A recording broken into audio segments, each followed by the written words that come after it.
मुझे बताइएगा कि मेरी आवाज़ जहाँ पे कट हो या वो बाकी।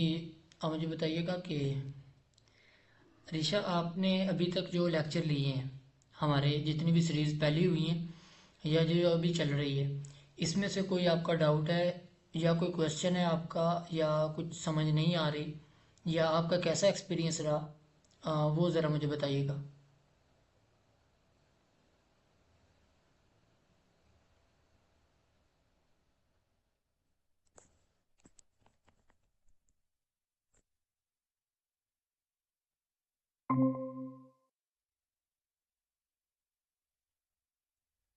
आवाज़ आ रही है आपको? ऋषा क्लास में है? जी, नेक्स्ट शहीरा, आप बता दें। जी, अपना वो एक्सपीरियंस मुझसे शेयर कीजिएगा अभी तक के लिए, कि कुछ चीज़ें समझ नहीं आई, या आपको टीचिंग के मेथड नहीं समझ आया, या जो भी प्रॉब्लम है आपका, या जो भी एक्सपीरियंस रहा है, वो आप माइक ओपन करके तो मुझे बताइएगा।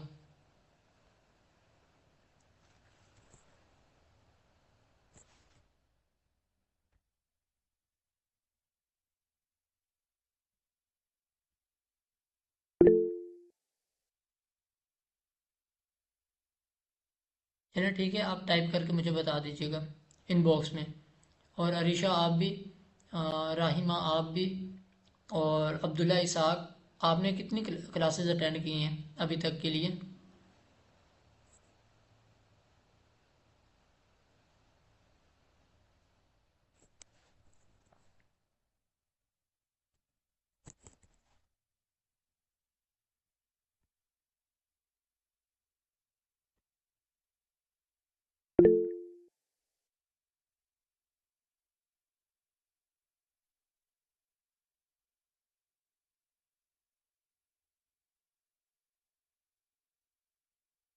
अब्दुल्ला इसाक, आपको आवाज़ आ रही है?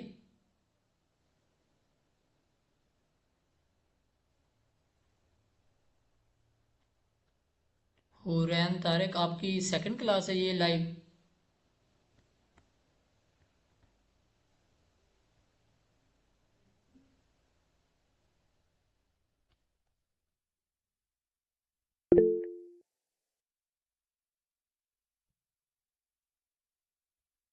चलिए ठीक है। तो मैंने पिछला लेक्चर भी लिया था, ये मेरा आप लोगों के साथ दूसरा लेक्चर है आई थिंक।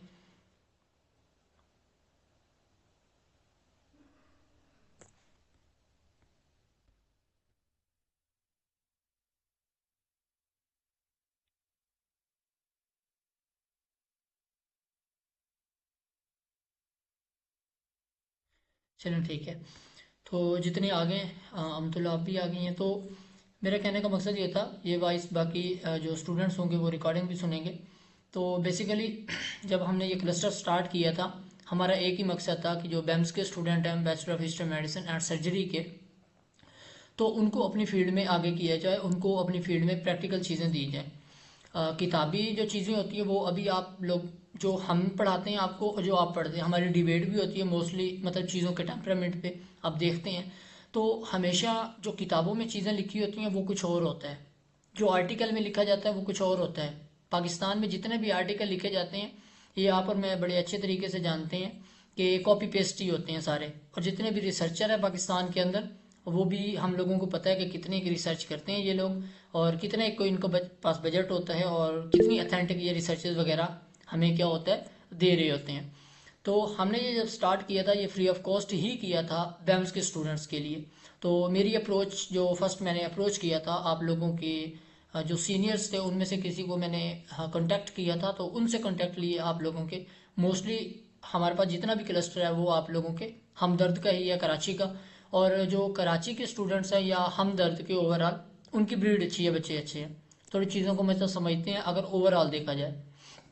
बाकी भी हमने विजिट किए हैं, आईयूबी को हमने देखा है, बैंस के स्टूडेंट हमारे अपनी जीसी के, बजाते खुद हमारे जीसी के डिपार्टमेंट के हालात बहुत मंदे हैं, और स्टूडेंट सीखना ही नहीं चाहते। तो इसी तरह बाकी हैं, ये करशी वाले हैं या सुपीरियर वाले हैं, जितने भी इनके डिपार्टमेंट के हैं, इनके पास बच्चे मतलब जितने भी हैं सारे नील हैं। तो जो आना चाहता है, या जिसे अपनी नेक्स्ट फ्यूचर की थोड़ी बहुती भी कुछ समझ बूझ है, या वो कुछ आगे करना चाहता है, तो वो कभी भी अपना टाइम ना तो वेस्ट करेगा, या जो जो इसको अपॉर्चुनिटी मिलती है वो अवेल करता है। ठीक है, एक होती है पेड अपॉर्चुनिटी, एक होती है फ्री।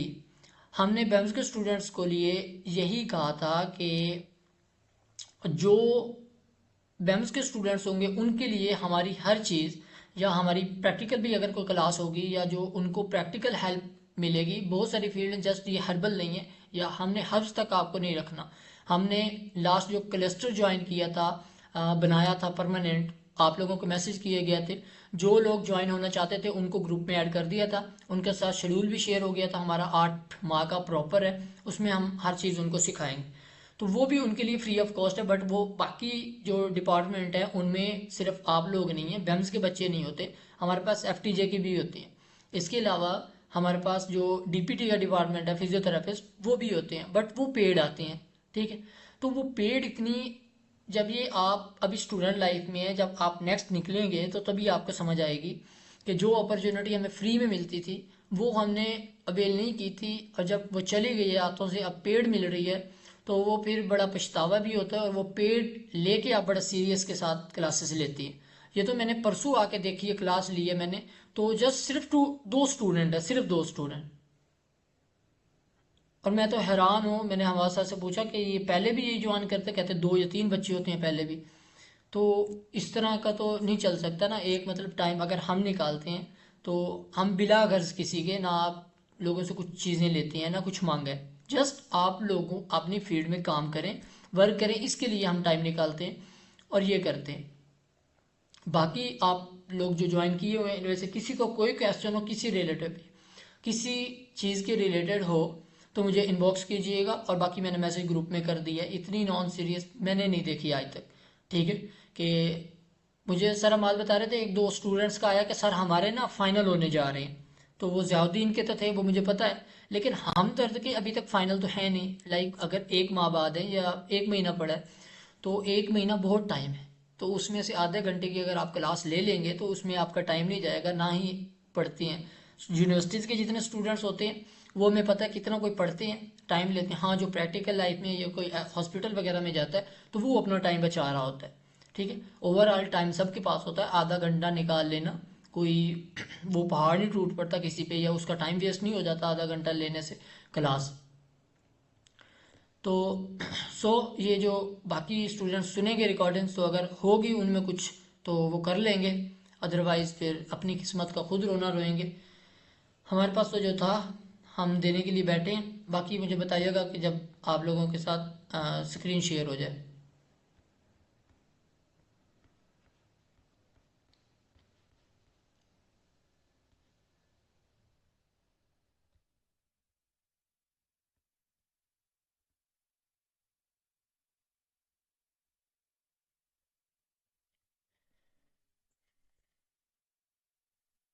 जी, हो रही है स्क्रीन शेयर।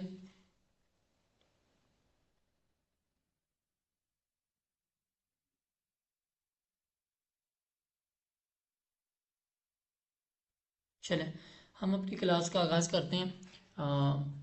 औज़ुबिल्लाहिमिनश्शैतानिर्रजीम, बिस्मिल्लाहिर्रहमानिर्रहीम। तो आज की जो हमारी हर्ब है, किचन हर्ब हमने स्टार्ट की हुई थी, उनमें आज 10वीं है, तो अजवाइन देसी। तो इसके बारे में हम इंशाल्लाह विद डिटेल पढ़ेंगे। तो इसका अगर कॉमन नेम देखा जाए तो मतलब नॉर्मल जो अजवाइन भी बोला जाता है, कैरम सीड, ओपम सीड, ओमम, ये मतलब इसके कॉमन नेम है। उर्दू में इसको अजवाइन बोला जाता है, अरबिक में अलकैमून बोला जाता है, और पर्शियन या फ़ारसी में इसको नानखोआ बोला जाता है। और इसका बोटानिकल या जो साइंटिफिक नेम है वो उसे बोला जाता है ट्रैकी स्पमम उमम।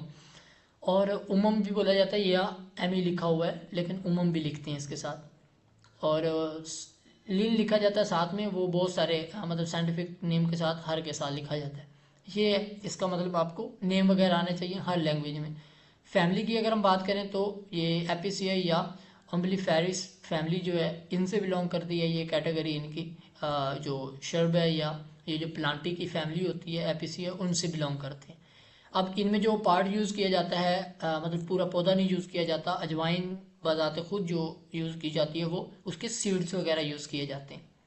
जो इसका नाम है ना ट्रैकिस्पर्मम, इससे जाहिर है ट्रैकीमेन इसका कोई प्लांट बोला जाता है और स्पर्मिमेन जो होता है ये सीड को बोला जाता है हमेशा। तो उन्हीं से इनका जो अभी तक रिसर्चेज में अभी तक के लिए जो एक्टिव कॉन्स्टिट्यूएंट्स माना जाता है या जितनी भी रिसर्चेज हुई हैं उनमें देखा गया तो थाइमोल ही सबसे ज़्यादा अबेंडेंट है और डोमिनेंट पाया जाता है और एक्टिव कॉन्स्टिट्यूएंट्स का माना जाता है थाइमोल। ऑलमोस्ट कोई 60% तक इसकी रेंज होती है, अब बालों का 30 आती है, 30 टू 60% के दरमियान दरमियान इसकी क्या होती है रेंज होती है एक्टिव कॉन्स्टिट्यूएंट्स की, जो कि मोस्टली इसमें वर्क कर रहा होता है। अब किसी भी हर्ब में से जब लाइक एलोपैथिक की अगर हम बात करें तो एलोपैथिक में जब भी यूज़ की जाती है पैराडॉल है तो उसके में भी एक्सट्रैक्ट डाला जाता है आपकी ग्लिसरेजा गुलेब्रा का। अब वो जो एक्सट्रैक्ट डालते हैं उनमें से पूरी नहीं डालते वो लोग, उनमें से जो एक्टिव कॉन्स्टिट्यूएंट्स होता है या उस हर्ब में से जिस कॉन्स्टिट्यूएंट का जो फंक्शन होता है वह जो वो लेना चाहते हैं डिजायर्ड फंक्शन, वो ही सिर्फ एक्सट्रैक्ट किया जाता है एक केमिकल कॉन्स्टिट्यूएंट और उसी से मेडिसिन बनाई जाती है। ठीक है, अब इसमें भी यही होता है कि अगर थाइमोल के जितने भी फंक्शन होते हैं थाइमोल कॉन्स्टिट्यूएंट जो भी फंक्शन परफॉर्म करेगा तो उसके लिए या तो ये सेपरेट कर लेते हैं इसी में से। ठीक है, आप पाकिस्तान में नहीं ऑल ओवर द वर्ल्ड सबसे ज़्यादा जो मांग है और मार्केट है वो हर्बल मेडिसिन पर ही मुनहसर है। एलोपैथिक ने एक मतलब पूरा फरंगी जो ये सिस्टम है इन्होंने जाल तो किया हुआ है, लाइक एक पूरा स्प्रेड किया हुआ अपना सिस्टम, बट वो भी मानते मोस्टली जो ज़्यादातर 70 to 80% जो पूरी वर्ल्ड की आबादी है वो सबसे ज़्यादा यूज़ करती है और इस पे यकीन रखती है या इसके आप लोगों को रिजल्ट पे मिलते हैं वो हर्बल मेडिसिन ही है। ठीक है, उसी से आते हैं कंस्टिट्यूएंट्स, उसी में से सेपरेट करते हैं और ये चीज़ें बना देते हैं। ठीक है, बाकी इसमें से कोई फ़र्क नहीं होता। इसका इतना याद रखिएगा कि इसमें थाइमोल ही मोस्टली यूज़ किया जाता है। अब इसकी अगर हम टाइप्स की बात करें तो आपने टाइप्स की पहले सुन रखी होंगी, दो होती हैं, एक को बोला जाता है अजवाइन देसी और दूसरी को बोला जाता है अजवाइन खुरासानी। अब इनके टेम्परामेंट तो दोनों के सेम होते हैं बट थोड़ा बहुत इनकी एफिकेसी में फ़र्क होता है या टेम्परामेंटल अगर किसी को देना होता है इनकी प्रिकॉशंस वगैरह में वहाँ पे इनका डिफरेंस आ जाता है कि कहाँ पे हमने देनी है, कहाँ पे किसको यूज़ करना है और किस क्वांटिटी में यूज़ करना है। ठीक है, आप लोगों को हर्बल फार्मूलेशन शायद पढ़ाई गई हो, सरमान ने पढ़ाई हो कि जब भी हम हर्बल फार्मूला कोई भी तैयार करते हैं तो उसमें से जितने भी हर्ब्स डाली जाती हैं सबसे पहले उनकी कैरेक्टरिस्टिक्स को देखा जाता है, उनकी प्रॉपर्टीज़ को देखा जाता है, उनके फंक्शन को देखा जाता है कि ये अगर हम हर्ब यूज़ कर रहे हैं तो इसका मेन प्रोमिनेंट फंक्शन क्या है अभी तक के लिए, और दूसरी बात अगर हम इस फार्मूले में इसको यूज़ कर रहे हैं तो किस क्वांटिटी में डालें कि हमें ये फंक्शन इसका परफॉर्म हो जाए, क्यों मिल जाए हमें डिज़ायर्ड जो इसकी फंक्शन है प्रॉपर्टीज़ हैं वो मिल जाए। क्योंकि हमने जो हर्बल फार्मूलेशन तैयार करनी होती है या हर्बल फार्मूला उसमें डिफरेंट मतलब कैटेगरीज आ जाती हैं। ठीक है, सफ़ूफ़ तबखीर की बात करें, ये आप लोगों की इसकी बल्कि कृषि की है ये प्रोडक्ट्स, तो या कोई भी फार्मूलेशन उसमें 3 या 4 हर्ब्स मिलाई जाती है हमेशा और हर एक का टेम्परामेंटल जो डायग्नोज होता है वो भी डिफरेंट रखा जाता है। वो भी आप टेम्परामेंट एक फिक्स करते हैं ताकि या तो नलीफाई ना हो सके, यानी कि एक हर्ब का दूसरी हर्ब अगर 2 हर्ब मिला दिए आपने, एक का टेम्परामेंट कुछ और है एक को और है, तो ऐसा ना हो कि उन दोनों का वो एक दूसरे के इफेक्ट को नलीफाई कर दें, हमारा फार्मूला किसी काम का ना रहे। ये भी होता है, ऐसा नहीं होता कि 3 4 हर्ब पकड़ी और आपने फार्मूला बना दिया, ये नहीं होता। प्रॉपर इसके पीछे फार्मूले के पीछे साइंस है जो कि एक फार्मूला बनाया जाता है। अगर आपको नहीं पढ़ाया गया तो इंशाल्लाह ये भी आपको पढ़ा दिया जाएगा कि कोई भी हर्ब है तो उसको फार्मूला आप डिज़ाइन कैसे करते हैं, तैयार कैसे करते हैं, अगर आपने घर पे अपनी ही करनी हो कोई भी फार्मूलेशन तैयार। तो अजवाइन देसी की बात करें तो इसकी सबसे पहले आपने मतलब दोनों में फ़र्क लाजिम रखना है कि ये अजवाइन देसी है या खुरासानी है। तो जो देसी होती है इसके बीज आप लोगों को सामने नज़र आ रहे होंगे, ये इलोंगेटेड होते हैं, ओवल शेप जिस तरह अंडे की शेप होती है वैसे होंगे, और ये जरियाँ होती हैं, लाइन होती हैं रिज्ड फॉर्म में। ठीक है, ग्रूव होते हैं थोड़े गहरे और लॉन्गिट्यूडनल वे में होते हैं, ट्रांसवर्स वे में इसमें नहीं पाए जाते। ठीक है, एक बार मैंने लास्ट टाइम पढ़ाई थी तो उसके पत्तों के मैंने आप लोगों को क्या किया था डिफरेंस बताया था कि आपने किस तरह डिफ्रेंशिएट करना है। जो कड़ी पत्ता मैंने पढ़ाया था उसमें मतलब 3 चीज़ें आती हैं, उनमें भी जिस तरह कैम्फर होता है काफूर का पत्ता, वो और वो उस दोनों के दरमियान मतलब के सिमिलरिटी पाई जाती है। बाज़ औक़ात ये होते हैं कि मार्केट में जो दे रहे होते हैं आपको पंसार वाले या जो भी देता है आपको हर्बल प्रोडक्ट्स प्रोवाइडर जो होते हैं हर्ब्स का, तो वो बाज़ औक़ात क्या करता है कि ब्लैक में माल दे रहे होते हैं, होता कुछ है दे कुछ रहे होते हैं। तो सबसे पहले तो आपको हर्ब की पहचान होनी चाहिए अगर आप लेना चाहें तो, हर्ब होती किस तरह की है और हमें किस तरह पहचान होगी इसकी, ठीक है। तो ये होता है कलर इसका जो होता है वो ग्रे या लाइट ब्राउन तक कह लें, और इसकी जो स्मेल होती है थोड़ी वो पजेंट होती है या बाइटिंग की तरह की होती है, तीखी तेज़दार, जैसे मिसाले होते हैं ना, तीखी होती है। ये मसालों में यूज़ की जाती है ये अजवाइन देसी।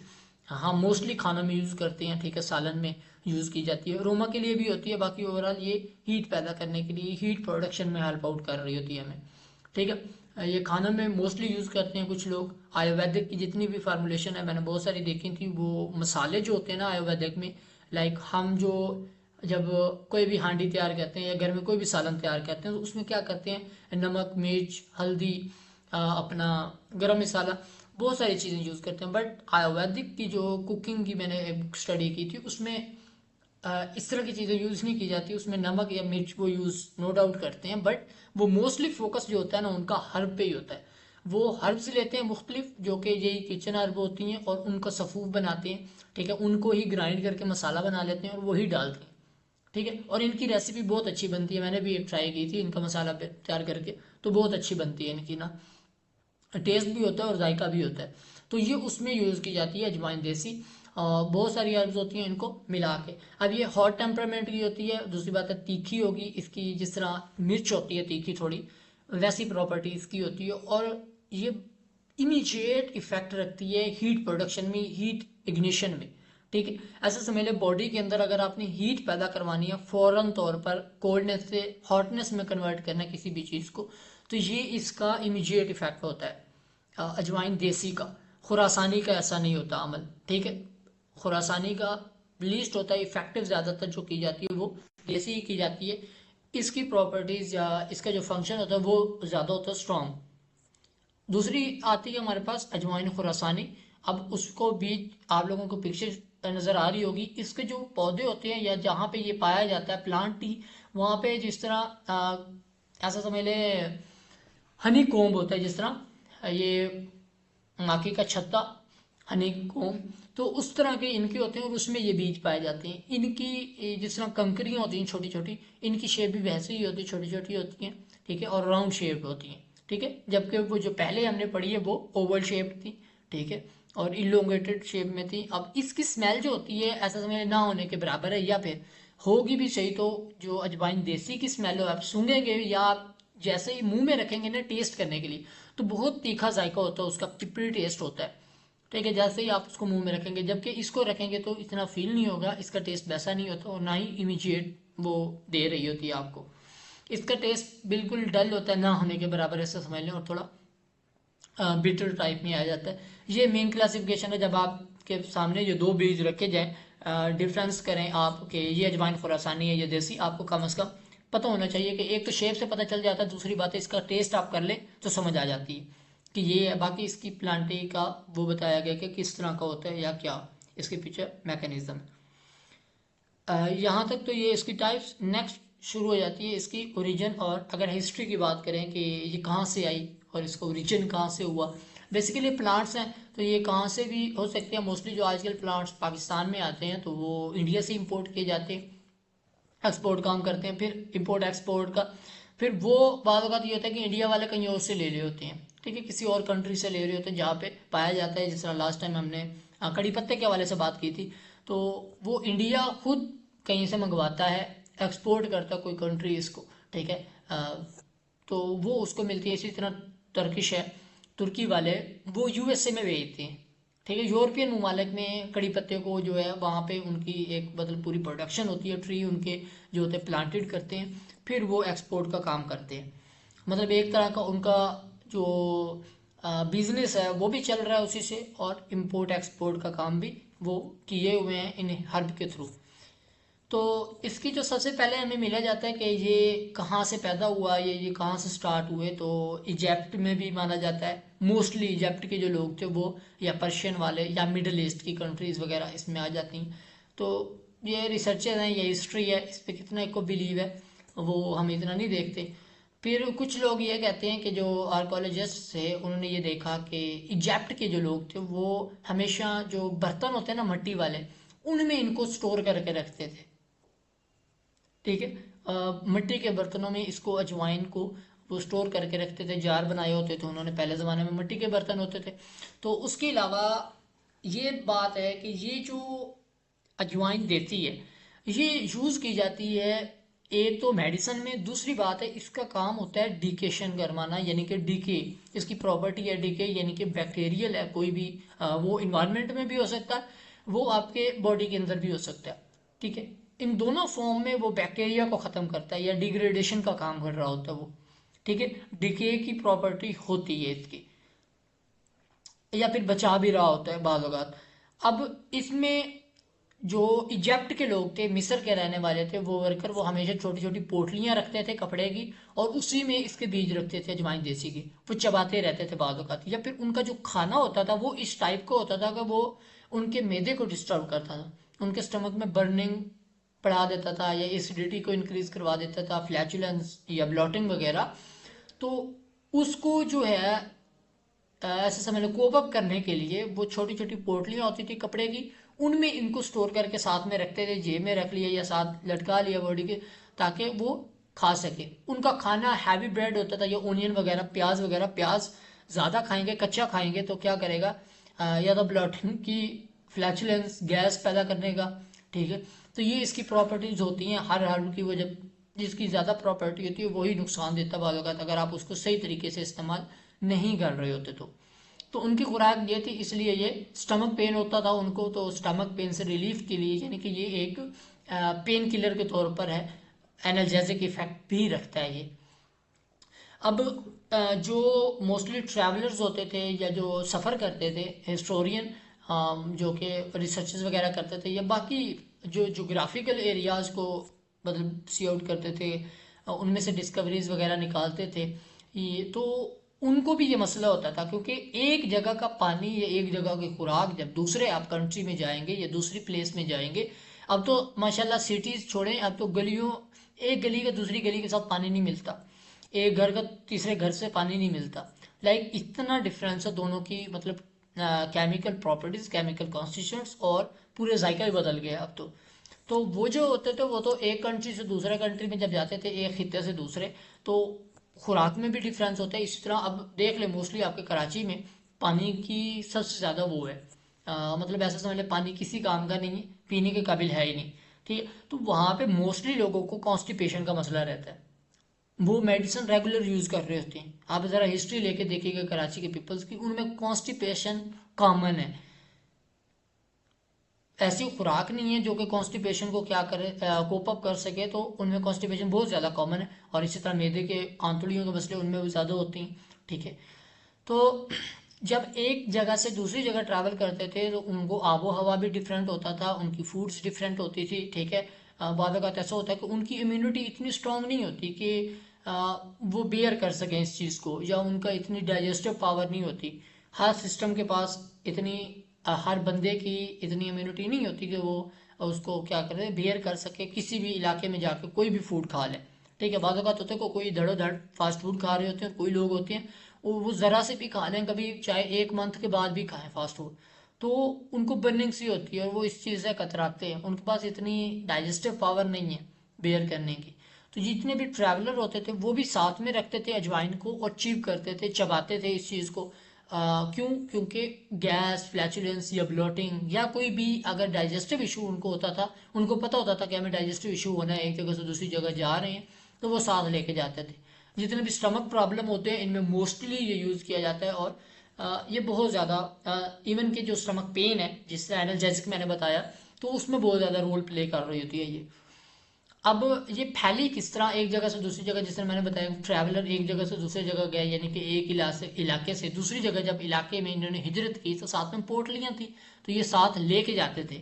जब ये लेके जाते थे तो एक कॉलोनी से दूसरी कॉलोनी में जब ये इंटर होते थे, तो मतलब खा रहे होते थे ना, चबा रहे होते थे, तो पूछ लेते थे। तो इस तरह ये क्लिनिकल पीरियड के हवाले से ये मतलब इसके स्प्रेड हुआ, ये फैली। अब इसको बिशॉप व्हील भी बोला जाता है, ठीक है, जो यूरोप वाले हैं वो बोलते हैं स्टमक की अलाइनमेंट के लिए। जितने मोस्टली जो स्टमक के प्रॉब्लम्स होते हैं उनको सॉल्व करने के लिए इसको ये नाम दिया गया।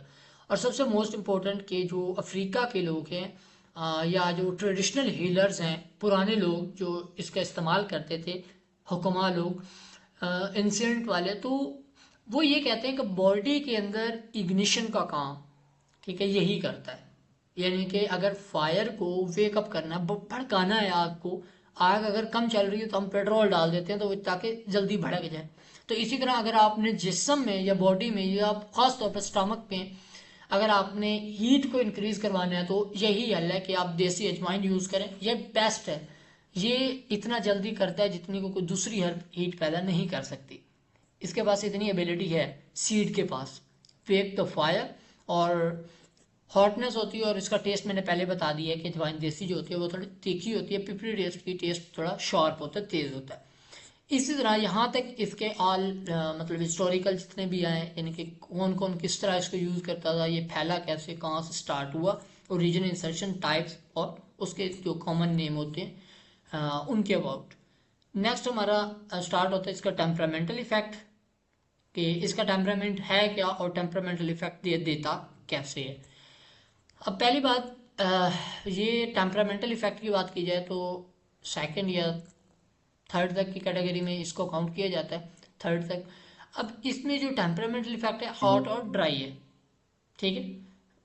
तो स्ट्रेंथन अग्नि, मैंने अग्नि बोलते हैं आग को, यानी कि अगर आयुर्वेदिक के वाले बात की जाए तो अग्नि यानी कि आग हीट को बॉडी के अंदर क्या करता है, स्ट्रेंथ देता है या उसको बढ़ा देता है, ठीक है। इसके अलावा इसका काम होता है जो बॉडी के अंदर चार जो ह्यूमर्स आप लोगों ने पहले बहुत अच्छे से एक्सप्लेन की पढ़ चुके होंगे। चार किस्म के जो ह्यूमर होते हैं उनमें से जो सौदावी होते हैं, सौदा वाला ह्यूमर, तो उनकी प्रॉपर्टी क्या होती है, कोल्डनेस की प्रॉपर्टी होती है मेन डोमिनेंट, तो उसको कम करते हैं ये भाई अपनी जो इसकी प्रॉपर्टी है हॉटनेस उसके थ्रू, ठीक है। इसी तरह अगर आप इसको सफरा के पेशेंट सफरावी वाले उसमें देंगे, टेम्परामेंट में देंगे, तो उसमें ये बहुत ही ज़्यादा हीट पैदा कर देगी, तो बर्निंग सेंसेशन होना शुरू हो जाएंगे, उसको मैदे का मसला और होना शुरू हो जाएगा, इवन कि अल्सर की साइड पे जा सकता है उसका टेम्परामेंट, क्योंकि वो ऑलरेडी हॉट वाले होते हैं, ठीक है। जो सफरावी होते हैं उसमें नहीं देते, ये लास्ट पे एक स्लाइड आएगी उसमें इसकी प्रिकॉशंस या जो एडवर्स इफेक्ट होते हैं इसके, अगर आप ज़्यादा यूज़ करेंगे इसकी डोज, और वो भी एक मखसूस यानी कि सफरावी पेशेंट में, तो वहाँ पे वो क्या क्या काज कर सकती है, साइड इफेक्ट दे सकती है, वो लिखे हुए हैं। तो ये अगर सौदावी को पेशेंट है तो उसमें क्या करता है, कोल्डनेस को कम करता है और हरारत उसकी बढ़ाता है, ठीक है। फिर एक इसका काम होता है जो बलगम होती है फ्लैग्मेटिक टेम्परामेंट के, उनमें थिकनेस अगर हो गई हो, किसी भी ह्यूमर की अगर थिकनेस हो गई हो उसको थिन करते हैं ये, ठीक है। इसके पास थिनर की प्रॉपर्टी है, यानी कि उस टेम्परामेंट या जो उसकी थिकनेस है उसको कम कर देगा, बिल्कुल खसूसन ये जो रेस्पिरेटरी प्रॉब्लम होता है, ठीक है, कफ या कंजेशन का मसला हो जाए बॉडी के अंदर, तो उसमें हेल्प आउट कर रहा होता है, ठीक है। और रिड्यूस ब्लॉटिंग, म्यूकस, हैवीनेस और वाटर रिटेंशन। वाटर रिटेंशन का मतलब ये कि ये अब्जॉर्प्शन की प्रॉपर्टी जो है उसको इंक्रीज करवा देता है बॉडी के अंदर। और रिटेंशन होती है, जिस तरह आपने किडनी का एक पूरा मैकेनिज्म पढ़ा होगा कि जो लोब्यूल्स होते हैं वहाँ पे या ट्यूब वगैरह होती है या डक्ट होती है, वो क्या कर रही होती है, एब्जॉर्प्शन का काम कर रही होती है, कॉन्स्टिपेशन और ये जो डायरिया की एग्जांपल दी जाती है वहाँ पे रिटेंशन और एब्जॉर्प्शन इन्हीं का बैलेंस रखा जाता है, और इसी के अकॉर्डिंग पाकिस्तान अगर बॉडी के अंदर वाटर की रिटेंशन में हेल्प आउट कर रही होती है या मैदा में, स्टमक में, तो वो यही काम कर रही होती है बाद का, ठीक है। म्यूकस मेम्ब्रेन या म्यूकस अगर ज़्यादा पैदा हो रहा है, इसके अलावा बलगम ज़्यादा पैदा हो रही है, वो थिक है, तो उसको थिन करके बॉडी से एक्सक्रीट आउट करने में हेल्प आउट कर रहा होता है हमें। अगर हम इसके सिंगल अगर हम इसके स्पेसिफिक एक्शन की बात करें कि ये क्या है, पहला है कासिर रियाह, यानी कि जो गैस होती है बालों का मैदा पैदा कर देता है या इंटेस्टाइन में जो गैस पैदा होती है उससे रिलीफ देती है ये, ठीक है। इसी तरह मुकव्वी मैदा यानी कि स्ट्रेंथ करती है स्टमक को, ये मैदे के लिए मुकवी है, टॉनिक के तौर पर इस्तेमाल की जाती है। और दाफ़े ताफुन है, ये होती है एंटीसेप्टिक के तौर पर, जिस तरह प्रॉपर्टी रखती है ताफुन उसे बोला जाता है, दाफ़े ताफुन बोलते हैं। एंटीसेप्टिक की जो प्रॉपर्टीज़ होती हैं वो भी ये रखता है। मुकत्ती यानी कि जो मैंने पहले एक्सप्लेन कर दिया है, जो थिक ह्यूमर्स होते हैं या अगर फ्लैगम जो है बॉडी के अंदर वो इंक्रीज हो बहुत ज़्यादा, क्वांटिटी के अंदर और वो थिक होती चली जाती है। जब आप उसको रूल आउट नहीं कर पाते या आप उसको एयरली स्टेज के अंदर डायग्नोज ना करने की वजह से उसको रिमूव नहीं कर पाते, तब उसको थिक की फॉर्म से थिन की फॉर्म में करके बॉडी से एक्सक्रीट करवाती है, ठीक है, पतला करती है ह्यूमर्स को। ये इसकी प्रॉपर्टी है। उसके अलावा मुस्किन दर्द है, यानी कि जो एनाल्जेसिक के तौर पर भी ये स्ट्रॉन्ग इफेक्ट देती है। आपको माउथ अल्सर हो तो उसमें बहुत ज़्यादा ये काम कर रही होती है। माउथ अल्सर में ये आप कीजिएगा, मैं आप नेक्स्ट एक फार्मूलेशन आपको पढ़ाऊंगा उसमें है। अगर आपको माउथ का अल्सर है वो लगाएं इंशाल्लाह, इसके रिजल्ट भी मिलते हैं और ये कूलिंग इफेक्ट देती है थोड़ा। उसके अलावा बात करें मुसक्किन दर्द और फ्लैगम एक्सपेलेंट है, यानी कि मैंने पहले ही वो बता दिए जो थिकर वाला था पूरा मैकेनिज्म, वो ये करता है। ये स्पेसिफिक इसके एक्शन होते हैं बॉडी के अंदर डोमिनेंट। अगर हम सिंगल की बात करें, सिंगल यूज किस तरह हो सकता है इसका, अजवाइन का सिर्फ पाउडर लेके आप माउथ अल्सर में यूज कर सकते हैं, ये इफेक्टिव है। या फिर एक नेक्स्ट फार्मूलेशन आएगी, 3 चीजें होती है उसमें, अजवाइन होती है, पुदीना होता है और तो गंधक आंवला होता है, गंधक उसमें आंवला सार, ये 3 चीज़ें यूज़ की जाती हैं और ये जो माउथ अल्सर होता है उसके लिए बहुत अच्छी चीज़ होती है, ठीक है। माउथ अल्सर को 2 दिन में या 3 दिन में ट्रीट कर देती है ये। अब माउथ अल्सर में अजवाइन पाउडर आप अकेला भी यूज़ करेंगे तो काम आएगा, या इसको कंबाइन करके उस फार्मूलेशन में डाल के यूज़ करेंगे तब भी ये काम आएगा। अब इसमें जो बलगमी मिजाज होता है जिसका लाइक कोल्ड एंड मॉइस्ट, तो उनमें डाइजेशन का ज़्यादा इशू होता है, ठीक है। उनका डाइजेस्टिव सिस्टम जो होता है वो स्लो होता है क्योंकि उनके अंदर हीट की कमी होती है, कोल्डनेस ज़्यादा डोमिनेंट होती है, हॉटनेस कम होती है उन पेशेंट्स में या उन पर्सनस में जो फ्लैगमेटिक होते हैं। तो उनमें क्या करता है कि ये इंप्रूव करता है उनकी डाइजेशन को, हीट को इंक्रीज करवा के बॉडी के अंदर। इसका मैकेनिज्म पीछे यही है कि ये फ्लैगम या जो बलगमी मिजाज के लोग होते हैं उनमें किस तरह हेल्प आउट कर रहा होता है उनकी डाइजेशन इंप्रूव करने की, हीट बढ़ा के। जस्ट एक ही चीज़ है। सौदावी अगर आप देखें तो उनमें कोल्ड एंड ड्राई वाले होते हैं वो लोग मोस्टली, ठीक है। उनका टेम्परामेंट जो होता है तो उनमें भी यही होता है कि उनका मूड जो होता है ना वो बहुत मतलब लेजी ऐसा समझ लें उस साइड पे लेके जा रहे होते हैं। तो उनका मूड को फ्रेश करता है, इंप्रूव करता है ताकि उनकी डाइजेशन इंक्रीज हो। कोल्डनेस, उनमें भी कोल्डनेस ज़्यादा होती है, कोल्डनेस का फैक्टर, इसीलिए क्या करता है कि डोमिनेंट कोल्डनेस है उसको रिमूव किया जाता है, हीट पैदा की जाती है। और इस केस में आप क्या करते हैं, डिकॉक्शन की फॉर्म में भी अगर देंगे तो वो पेशेंट ले लेगा, या फिर आप इसका जो भाप होती है वो भी लेंगे तो कंजेशन वगैरह जो जितने भी रेस्पिरेटरी इशू होते हैं उस केस में अगर आप इसकी भाप लेंगे इस पानी की, इसकी सीड्स की, तो तब भी वो कंजेशन जो होती है वो दूर कर देती है। अब प्योरीफाइंग जो अब मैंने एक और पीछे बताया था आपको कि डीके की प्रॉपर्टी रखता है, ये डिग्रेडेशन का अमल करता है। तो ये जो इसके प्लांट्स होते हैं जो कि बाहर लगाए जाते हैं, यानी कि खेतों वगैरह में जहाँ पे ये इसकी प्लांटेड या प्लांटेशन की जाती है, वहाँ पे ये एयर को एक तो प्योरीफाई करता है, जर्म को भी मारता है ये, ठीक है, जर्म किलर है। एंटीसेप्टिक जो मैंने पढ़ाया पीछे पढ़ाया है उनमें यही प्रॉपर्टी होती है। इसके अलावा जो पाले आपने देखा होगा कि जो ताउन है ये हिस्टोरिकल चीज़ें हैं, ठीक है, किसी हद तक इसको वो करता है, स्लो डाउन करता है या कवर अप कोप अप करता है, ज़्यादा नहीं, ठीक है। इसी तरह प्लेग स्प्रेड जो था ताउन की उसको भी कहते हैं कि ये रोक देता है। या फिर कुछ लोग हैं जो इसको फ्यूमिस यानी कि धुनी नहीं बोलते, ये दी जाती है, अजवाइन की ना धुनी दी जाती है, आप लोगों के भी घरों में दी जाती होगी। ये जो बूढ़ी अम्मा है या बुजुर्ग लोग हैं वो ये करते थे, वो आग लेके अंगारे तो उन पे इनके बीज डाल देते, तो वो एकदम से उसमें से फ्यूमिंग या फ्यूम्स निकलता है, धुनी निकलती है, वो ले जाती है बालों का, ठीक है। बालों का ये कहा जाता है कि कुछ ऐसी हर्ब भी है ये। इसके अलावा जो जो नज़र बद को उतारने के लिए बहुत सारे टोटके होते हैं वो यूज़ करते हैं लोग, कि ये देसी हो गई। इसके अलावा अजवाइन देसी होती है, एक और हर्ब होती है उसकी भी धुनी दी जाती है।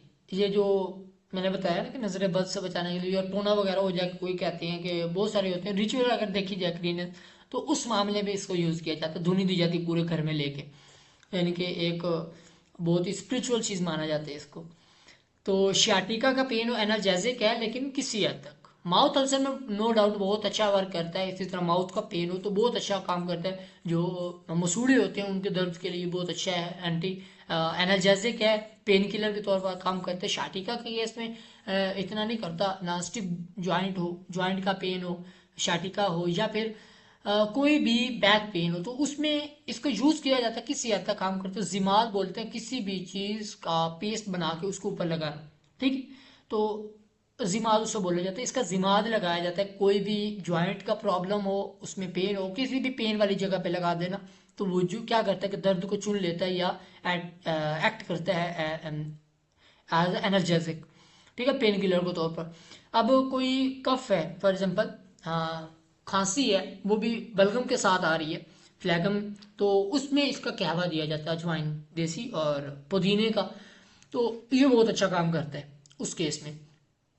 इसी तरह अगर कोई पर्सन है वो ऑयली चीज़ें खा लेता है या हैवी चीज़ें खा लेता है, लाइक फिश खा लेता है, ठीक है, उसमें भी बालों का तो ऑयली होती है, तो उस केस में बालों का ये होता है कि ब्लॉटिंग या गैस के जो गैस होता है वो बनने के चांसेस ज़्यादा होते हैं। ये जो ऐसी चीज़ें जो कि बलगम को या ओवरऑल जो ह्यूमर को थिक करे, वो जितनी भी फूड्स आती हैं, जितनी भी हर्ब्स आती हैं या मेडिसिन पादुकात आती हैं, तो जो जो ह्यूमर को थिक करती है उसको थिन करने का काम भी ये कर रही होती है अगर आप हाईली लेते हैं तो।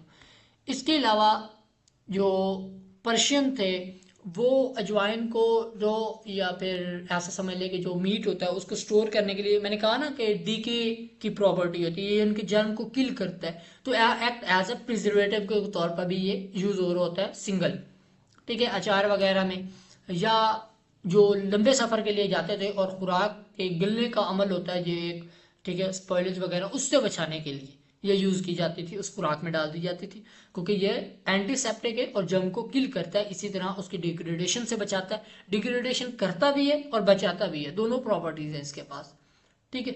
अब अगर इसकी आप भाप लेते हैं, मैंने पहले पढ़ाया आपको कि माइग्रेन हो या जो कि कोल्ड ह्यूमर्स की वजह से, जो अभी हमने पढ़ा है पीछे, सोदावी या फिर बलगमी, तो उस केस में अगर उसकी वजह से अगर माइग्रेन हो रहा है तो उसमें ये यूज़ की जाती है। इसकी डिकॉक्शन भी दे सकते हैं आप, जब मैंने बताया कि कफ है उसके साथ फ्लैगम आ रही है, बलगम, बट जब केस आए माइग्रेन का, अगर आपने उसके एनाल्जेसिक इफेक्ट लेना है तब आपने क्या करना है, इसकी स्टीम इनहेलेशन करवानी है, सांस के थ्रू अंदर लेके जाना है। उसके अलावा जो फेशियल साइनस कंजेशन का अमल होता है, यानी कि ओवरऑल अगर बॉडी के अंदर कंजेशन का मसला है या ओवरऑल रेस्पिरेटरी इशू है कोई भी, तो वहाँ पे आप या तो डिकॉक्शन यूज़ करवा सकते हैं या फिर इनहेलेशन का ही प्रोसेस करवाते हैं, ताकि वो जो कंजेशन है उसको रिमूव किया जाए, ठीक है, उसको कम किया जाए और हीट पैदा करवा के जो रिलीफ है हमें वो जल्द से जल्द हासिल हो सके। या ब्रेन के अंदर बालों का ये होता है कि हैवीनेस होती है, भारापन होता है, सर भारी भारी रहता है, तो अगर वो डायग्नोज कर लिया आपने कि ये कोल्ड ह्यूमर की वजह से, तब आप ये दे सकते हैं, तब इसकी इनहेलेशन करवाएं तो वो जो भारीपन होता है सर का वो भी चला जाता है गायब। तो इसी तरह हमदर्द की अर्क की अजवाइन आती है, आप लोग हमदर्द के ही हैं तो वहाँ प्रैक्टिस करते होंगे, उनकी प्रोडक्ट्स तो आप अच्छे से जानते होंगे। ये अर्क की अजवाइन यूज़ की जाती है। इसके अलावा अब इसकी यूज़ की जाती है कंपाउंड यूज़ में, कहाँ कहाँ ये यूज़ होती है, हम इसको देखते हैं। आप कंपाउंड यूज़ में पहला जो इसकी फार्मूलेशन है कि अजवाइन का पाउडर, नमक, साल्ट और कैमल फेट, इन तीनों को अगर देखा जाए तो जो कोल्डनेस की वजह से कफ होती है उसमें यूज़ किया जाता है। ये नमूनिया की जो सिम्टम्स आ रही होती हैं, कंजेशन या कफ वगैरह हो रही होती है, जो चेस्ट पेन हो रही होती है बालों का, तो उसमें एक्ट करता है एज ए एनर्जेसिक, क्योंकि प्रॉपर्टीज आपने सारी पढ़ ली हैं, तो इस केस में होता है क्योंकि इनकी साइन एंड सिम्टम क्लियर होती हैं, ठीक है। उस केस में एल्बो होता है या ब्रीदिंग कंजेशन का अमल होगा तो उसके मामले में रेस्पिरेटरी इशू होगा, आप सांस सही तरीके से नहीं ले पाएंगे, तो कंजेशन को दूर किया जाता है, ठीक है। ट्रेडिशनल चाइनीज मेडिसिन में यहाँ पे एक और चीज़ बताऊँ आपको, ट्रेडिशनल चाइनीज टीसीएम में 6 एक्सटर्नल पैथोजेनिक फैक्टर होते हैं जो कि बॉडी पे इन्वेड करते हैं, उनकी वजह से बॉडी में कोई भी बीमारियां पैदा होती हैं। हम कह रहे हैं ना, ये हर एक अपना सिस्टम है लाइक, ठीक है, मैं उनको भी लाइक करता हूँ। तो वो ये कहते हैं कि ये जो हम अभी पढ़ रहे हैं ना कि 4 ह्यूमर्स होते हैं, ये इस चीज़ से हट के मैं बता रहा हूँ आपको, 4 ह्यूमर्स होते हैं, हम ये पढ़ते हैं आयुर्वेदिक वाले अपना पढ़ते हैं, तो उनके अकॉर्डिंग जो पैथोजेनिक फैक्टर है वो एक्सटर्नली भी होते हैं इंटरनली भी, बट हमारे यहाँ 4 किस्म की डिजीज है, यानी कि फ्लैगमेटिक है, ये जो आप पढ़ रहे हैं, बलगमी है, सोदावी है, सफरारी, लेकिन उनके नज़दीक ये है कि अगर कोल्डनेस का फैक्टर होगा या हॉटनेस का फैक्टर होगा, वो दो को काउंट करते हैं, ठीक है। कोल्डनेस हॉटनेस है, एक मॉडरेट मतलब ऐसा समझ लें, एक कम लेवल पे एक हाई लेवल पे है। इसी तरह कोल्डनेस या तो कम होगी या ज़्यादा होगी, हॉटनेस या तो कम होगी या फिर ज़्यादा होगी एक्सट्रीम लेवल पे। उनकी वजह से जो होती हैं डिजीजेज जन्म लेती हैं, ठीक है। फिर उनमें ये माना जाता है कि कुछ कोल्ड सिंड्रोम होती हैं, कुछ हॉट सिंड्रोम होती हैं। अब कोल्ड सिंड्रोम में वो कहते हैं कि ये वाली आ जाती हैं, मतलब कैटेगरी उन्होंने किया होता है डिफरेंट डिजीज़ को। इसी तरह हॉट वाली जो सिंड्रोम होती है उनमें मुख्तलिफ किया जाता है। बाद का जो वो ये कह रहे होते हैं कि सिम्टम पहले आती है, डिजीज़ बाद में। यह वालों का उनमें कुछ ऐसी फिलोसफीज भी हैं उनकी कि डिजीज़ पहले आती है, सिम्टम बाद में आती है, ठीक है। वो कैटेगरी कर रही होती है। मोस्टली उनके अकॉर्डिंग यही माना जाता है कि हमेशा डिजीज़ के स्टार्ट होने से पहले सिम्टम आ जाती है। उनकी जितनी भी डिजीज होती है, ये जो चैनल्स होते हैं उनके मेरिडियंस वगैरह, वो और साइड पे बात है, तो वो पहले ही शो कर देते हैं। उनमें कंजेशन का अमल जो 6 एक्सटर्नल पैथोजेनिक फैक्टर हैं, कोल्डनेस का, ड्राइनेस का, विंड का, उसके अलावा कोल्डनेस, ड्राइनेस, हॉटनेस, और ये विंड होती है एक, ठीक है, और फायर होती है। ये मतलब 6 जो डोमिनेंट पाई जाती हैं, ये एक्सटर्नल पैथोजेनिक फैक्टर होते हैं। ये अगर बॉडी पे इन्वेड कर दे, अगर कोल्डनेस आ जाए बॉडी पे तो कंजेशन कर देगी बॉडी में, ठीक है। फिर कोल्डनेस की वजह से जितनी भी कंजेशन वाली डिजीज होंगी वो होंगी, और कोल्डनेस की कैटेगरी में जितनी भी डिजीजेज आएंगी वो काउंट की जाएंगी। इसी तरह अगर हॉटनेस का फैक्टर इन्वेड कर गया बॉडी के चैनल्स पे, या जो उनके चैनल्स हैं, एक मेरिडियन है जिसका हमारे ब्लड वेसल्स वगैरह हैं, तो उनकी अलग से साइंस है उन पे। तो नमूनिया जो उनका माना जाता है वो कोल्डनेस जब इन्वेड करती है बॉडी पे तब, ठीक है। ये ब्रीदिंग डिफिकल्टी, ये जितनी भी सिम्टम लिखी हुई है ना, ये उनके अकॉर्डिंग कोल्डनेस का ही फैक्टर है। जब कोल्डनेस एक्सट्रीम लेवल पे हो तब ये डिजीजेज होती हैं, और तब इसको मैनेज किया जाता है विद, अगर हम हर्ब की बात करें तो आपके पास देसी, वो भी अपनी यूज़ करते हैं, चाइनीज़ हर्ब भी मोस्टली उनकी अपनी होती हैं, या फिर हमारे यहाँ भी ये पाई जाती हैं, बस उनके नाम चाइनीज़ में लिखे जाते हैं, हमें समझ नहीं आती। इनमें पहली आती है तरियाके मैदा, ये हमारी क्लिनिक पे भी फार्मूलेशन यूज़ होती है, अजवाइन, पुदीना और गंधक आंवला सा। अब इसकी क्वांटिटी हमें इससे इसी तरह रखती है कि जो गंधक होती है ना, वो एक हिस्सा लाइक कि 80 ग्राम, और अजवाइन का डबल कर देती हैं, ठीक है, अजवाइन को, यानी कि 80 का 160 ग्राम, ये होती है क्वांटिटी। और जो पुदीना होता है वो 120 ग्राम रखते हैं। ये एक फार्मूलेशन कंप्लीट बनती है। गंधक 80 ग्राम, अजवाइन जो होती है 160 ग्राम, और जो पुदीना 120 ग्राम।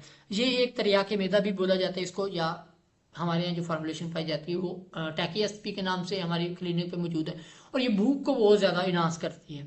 ये जो हमने प्रैक्टिकल देखा है या क्लिनिकल साइड पे हम जिन पेशेंट को देखा है, उनमें ये भूख को बढ़ाती है, ठीक है। इसी तरह एक और डाइजेक्स है, उसमें कोई 8 से 9 हर्ब्स पाई जाती हैं। हम डाइजेक्स और ये जब टैकी एसपी मिला के देते हैं ना किसी भी डाइजेस्टिव इशू के पेशेंट को, या डाइजेशन का कोई भी इशू, स्टमक का कोई भी इशू हो, जितना भी पुराना हो, ब्लॉटिंग हो, उसको चाहे पेन हो, फ्लैचुलेंस हो, जो उसको खट्टे डिगार आते हो, सीने पे जलन रहती हो, इसका हम कंबाइन करके ना जब हम डायग्नोज कर लेते हैं पेशेंट को कि कौन सा टेम्परामेंट का है, तो तब हम देते हैं, बहुत अच्छे इसके रिजल्ट मिलते हैं हमें, ठीक है। बहुत क्रोनिक था, मैंने खुद दी थी एक पेशेंट को, तो उन्होंने मेडिसिन कोई एलोपैथिक की नहीं छोड़ी थी, कोई हर्बल प्रोडक्ट्स नहीं छोड़ी थी। बहुत सारे हुक्मा के पास गए, उनको मैंने ये 2 चीज़ें दी थी, तरियाकी मैदा, टैकी एसपी और डाइजेक्स की एक फार्मूलेशन, वो कंबाइन करके मैंने दी थी। 70-80 साल की वो बूढ़ी थी अम्मा, उसके ना खट्टे डिकार आते थे, 24 घंटे रहते थे, और उसके अलावा बर्निंग सी सेंसेशन होती थी, कोई भी चीज़ खा लेती थी उसको फ़ौरन डिकार शुरू हो जाते थे, ठीक है, वो रुकते ही नहीं थे। ये जो तो उनको मैंने ये दी थी, और उनकी अल्हम्दुलिल्लाह जो जब मैंने बाद में हिस्ट्री ली, पूछा, तो अब वो अल्हम्दुलिल्लाह ले रही हैं, ठीक है। अब वो कम कर दी उन्होंने डोज, लेकिन वो वाला मसला उनका हल हो गया जो उनको पहले था, अब नहीं होता। वो कह रहे हैं कि एक होता है रेगुलर मेडिसिन जो जब तक यूज़ की जाए इफेक्ट रहता है, फिर ख़त्म हो जाता है, ऐसा नहीं है। उन्होंने यूज़ की थी, उनका मसला काफ़ी हद तक हल हो गया, सॉल्व हो गया। इसी तरह सफ़ूफ़ तबखीर, ये करशी वालों की है, ये भी डाइजेशन के इशू में वो देते हैं, इनमें भी ये अजवाइन डालते हैं वो। इसी तरह जो गैस्ट्रोफिल टैब है, ये भी करशी वालों की है, तो इसमें भी ये जो अजवाइन होती है वो डाली होती है इन्होंने, बहुत सारे इनके इंग्रेडिएंट्स हैं। ये भी किसके लिए देते हैं, वो स्टमक गैस, फ्लैचुलेंस, इसके लिए दे रहे होते हैं इंटेस्टाइन। जवारिश ज़रूरी है, जवारिश ज़रूरी जो है ना, ये मोस्टली यूज़ की जाती है किडनी और लीवर के इश्यूज़ के लिए, बहुत ज़्यादा ये डाइजेस्टिव इशू के लिए भी यूज़ की जाती है। ज़्यादातर ये किडनी का पेन हो तब यूज़ की जाती है, या फिर आप ऐसा समझ लें लिवर को डिटॉक्सिफाई करने के लिए हेल्प आउट कर रही होती है, इसमें भी ये होता है। इसी तरह कर्शी की आती है सिमिलेक्स केयर, और ये मोस्टली उनके जो डाइजेस्टिव इशू में सबसे ज़्यादा जो यूज़ करते हैं कर्शी वाले अपने प्रोडक्ट्स, वो यही है, सिमिलेक्स केयर। इसके अलावा अमृत धारा है, ये कर्शी वालों ने भी अपना बनाया हुआ है, लेकिन इसकी फार्मूलेशन है, इसमें 7 अजवाइन होती है, 7 पुदीना होता है, 7 इलायची होती है, काफूर होता है, और एक और प्रोडक्ट, हाँ अजवाइन होती है, 7 अजवाइन, 7 पुदीना, 7 इलायची, और कैम्फूर, काफूर डाली जाती है इसमें, और एक और चीज़ है वो मेरे जहन से निकल गई। ये होती है लाइक मुख्तलिफ अपनी प्रॉपर्टीज़ रखती हैं, ठीक है, हर एक की अपनी प्रोडक्ट्स है, और ये हमारी क्लिनिक पे भी है, और ये ऑल अबाउट इसके बारे में माना जाता है कि ऑलमोस्ट 100 डिजीज के अगेंस्ट ये काम करती है, ठीक है। उनमें लाइक हेडेक है, ये कतरे से बन जाते हैं, लिक्विड्स फॉर्म में ये बनता है, ठीक है, ये कर्शी वालों का भी है। तो इसको जो यूज़ करने का, इसमें भी अजवाइन मैंने बता दी कि होती है। अब एनाल्जेसिक इफेक्ट के लिए ये क्या करते हैं कि जो सर पे जो कोल्डनेस का फैक्टर होता है, बाकी भी इसके में प्रोडक्ट्स हैं, ये भी इसमें हर्ब डाली जाती है। उसके नतीजे में अगर हेडेक हो रहा है तो 2-3 ड्रॉप्स लेके वो हेड पे मसाज कर लेते हैं। इसी तरह माउथ फ्रेशनर के तौर पर इस्तेमाल होता है। अगर फ्लैचुलेंस या गैस का मसला है तो पानी के 1 गिलास लेके उसमें 2 ड्रॉप्स इसके डाल के पी लें, तो भी ये कोल्डनेस पैदा कर देते। बाद वक्त अगर एक्सट्रीम हाई मतलब हीट बढ़ी हुई है बॉडी के अंदर, ठीक है, तो तब अगर कोल्डनेस का फैक्टर लेना है तो ये अमृत धारा यूज़ किया जाता है पानी में मिक्स करके। इसी तरह अगर माउथ के अल्सर हो तब भी यूज़ किया जाता है, या फिर ऐसा समझ लें कि अगर पेन हो रही है मसूड़ों में तब भी इसको थोड़ा सा रब किया जाता है, 2-3 ड्रॉप्स जाके मुंह में गरारे किए जाते हैं, तो ये काम करता है। कोल्डनेस की प्रॉपर्टी ज़्यादा देता है ये अमृत धारा, इसके पास होती है। और जो जितने भी डाइजेस्टिव चूरन है, मैंने बताया कि आयुर्वेदिक में जितने भी मसाला जात हैं उनमें मोस्टली में ये अजवाइन यूज़ की जाती है। जितने भी खाने की प्रोडक्ट्स होती हैं या खाने के लिए जो मसाला जात तैयार किए जाते हैं उनमें ये तो लाजमी तौर पर वो ऐड करते हैं, अजवाइन जो होती है। अब इसके अगर हम कोरिजेंट और टेनिडियम की बात करें कि इसका मुतबादिल क्या है और मुसलह इसकी इस्लाह करने वाला कौन है, यानी कि अगर साइड इफेक्ट पैदा हो रहा है या जो आप नहीं लेना चाह रहे उसको कम करने चाह रहे हैं तो कि क्या क्या चीज़ें यूज़ हो सकती हैं। इसमें मुस्तकी यूज़ होती है इसका एज अ मुसलह, ठीक है, और उसके अलावा जो कोरिजेंट है इसका, और उसके साथ शरबत बही ये यूज़ किया जाता है। और मुतबादिल जो होता है इसका, या हम टेनिडियम की बात करें तो वो बालछड़ है, ठीक है, या फिर ये होता है कि अजवाइन देसी का इतना इफेक्ट नहीं हम मतलब होता है, ठीक है, अगर हम उसके अल्टरनेटिव लेना चाह रहे होते हैं, ये नहीं मिल रही होती तो खुरासानी यूज़ कर लेते हैं, लेकिन उसकी प्रिकॉशंस है बहुत सारी, वो यूज़ करते हैं, इसीलिए बेहतर है कि वो पालछड़ का ही यूज़ किया जाए। लेकिन आजकल क्या नहीं मिलता, मुतबादिल मिल ही जाता है आजकल, तो मार्केट में ये चीज़ें आम ही हैं। अगर हम इसकी सिंगल डोज की बात करें कि अडल्ट में कितनी कोई अजवाइन दे सकते हैं आप, तो 1 ग्राम टू 3 ग्राम या 1000 mg टू 3000 mg तक आप अडल्ट में यूज़ करवा सकते हैं। और इसी तरह 1/2 ग्राम या 500 mg या 1000 mg तक आप बच्चों में यूज़ करवा सकते हैं डोजेज, अकॉर्डिंग टू उनकी हिस्ट्री या सारी चीज़ों को देखते हुए। अब मैंने इसके एडवर्स इफेक्ट में मैंने बात की थी कि इसका टेम्परामेंट होता है हॉट एंड ड्राई, सफरावी जो होते हैं वो भी यही होते हैं। अब अगर आप उनमें में एक्सेसिव दे देंगे तो सफरा या हॉटनेस उनमें और ज़्यादा इंक्रीज कर देगी, और उसके नतीजे में उनको जलन ज़्यादा होगी, हार्ट बर्निंग ज़्यादा हो जाएगी, ठीक है, एसिडिटी पैदा कर देगा, ये अल्सर पैदा कर देगा मैदे में जाके, बजाय उसको सही करने के ज़्यादा कर देगा। इसलिए डायग्नोज करना पहले के ये पेशेंट है किस कैटेगरी का, इसका टेम्परामेंट बनता क्या है, जो मैं प्रोडक्ट्स दे रहा हूँ वो किस टेम्परामेंट की है। जो ये हर्बल प्रोडक्ट्स हैं ये तमाम की तमाम खेल ही टेम्परामेंट बेस है। अगर आप टेम्परामेंट के अकॉर्डिंग मेडिसिन देंगे तो विद इन मिनट्स क्या मतलब विद इन डेज रिजल्ट आते हैं। अब आज रात लिए खुराक सुबह तक रिजल्ट आ जाएगा, ये जो कहते हैं ना स्लोली काम करती है, स्लोली काम नहीं करती, उस काम करती है अगर आप सिम्टोमेटिक दे रहे हैं। अगर आप टेम्परामेंट के अकॉर्डिंग देंगे ड्रग तो बहुत ज़्यादा काम करती है ये, बानिस्बत आप अपनी घर की बनाई हुई जब यूज़ करेंगे तो बहुत ज़्यादा इफेक्टिव होगी। जब आप कंपनी की यूज़ करेंगे तो उनमें भी इतना रिजल्ट नहीं आता। अगर आप हर्बल फार्मूलेशन बनाना सीख जाएं तो जो आप खुद से अपनी क्लिनिक से देंगे, एक टेम्परामेंट आप डायग्नोज करना सीख जाएं और टेम्परामेंट के अकॉर्डिंग ही मेडिसिन अगर दी जाए तो बहुत ज़्यादा इसके इफेक्ट्स हैं। हमारे यहाँ क्लिनिक पे एक टर्मीफोल के नाम पे, ठीक है, उसमें हल्दी उसका मेन कॉन्स्टिट्यूएंट्स है, वो आपको लोगों को शायद पढ़ाया गया हो, तो वो हम देते हैं ये जितने भी फीमेल ब्लीडिंग डिसऑर्डर है उनमें, तो हमने दी थी उनका ऑलमोस्ट को 3 to 4 ईयर से ब्लीडिंग या मेस्ट्रो साइकिल जो था वो स्टॉप था, और एक ही डोज से उनका जो मसला था वो हल हो गया था। इसी तरह लकोरिया में वो भी फार्मूलेशन यूज़ की जाती है। तो अब अगर आप एक्सेसिव लेंगे, सफरारी पेशेंट को देंगे, या वैसे भी एक्सेसिव अगर आप ले लेते हैं तो किसी भी चीज़ है तो वो एक्सेसिव आप जब लेंगे तो उसके एडवर्स इफेक्ट आएंगे या साइड इफेक्ट वगैरह आएंगे। ठीक है, सफरा में देंगे तो एसिडिटी, अल्सर, बर्निंग सेंसेशन, या फिर बाद का दिया था कि बॉडी में ज़्यादा हीट पैदा कर देगी और रात को फिर तलियाँ उसकी जलेंगी, उसको सुकून नहीं मिलेगा। ये तमाम चीज़ें, खट्टे डिगार आना, शुरू सेलने की जलन, ये ऑल अबाउट इसके एडवर्स इफेक्ट माने जाते हैं। और ये हमारी जो थी यहाँ तक की क्लास अबाउट अजवाइन देसी।